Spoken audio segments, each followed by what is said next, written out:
Oy, thank you sa nagbigay ng stars. Tayo sa palengke naman. Thank you so much.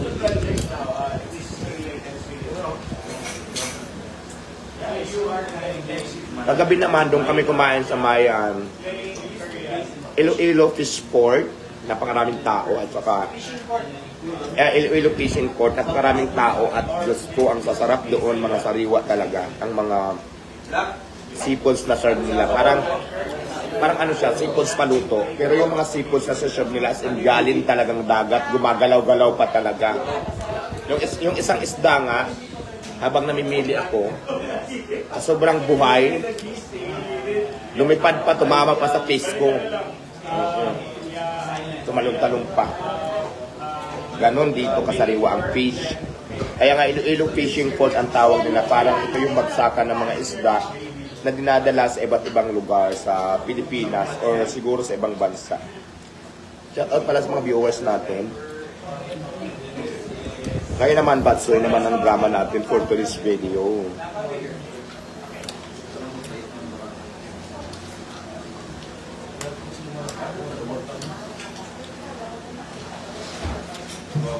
Ayan guys, maraming salamat. Iyan, good morning. O, ayan si Alvin, nag-ano din siya, nag-imot-imot din doon sa kabila.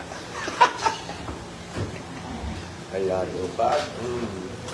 10 stars.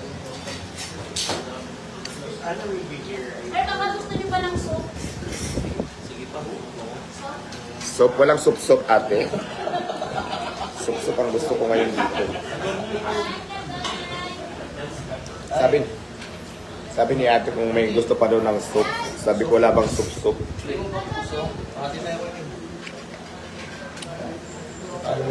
Nag-ano lang ako sabi. Try na lang na.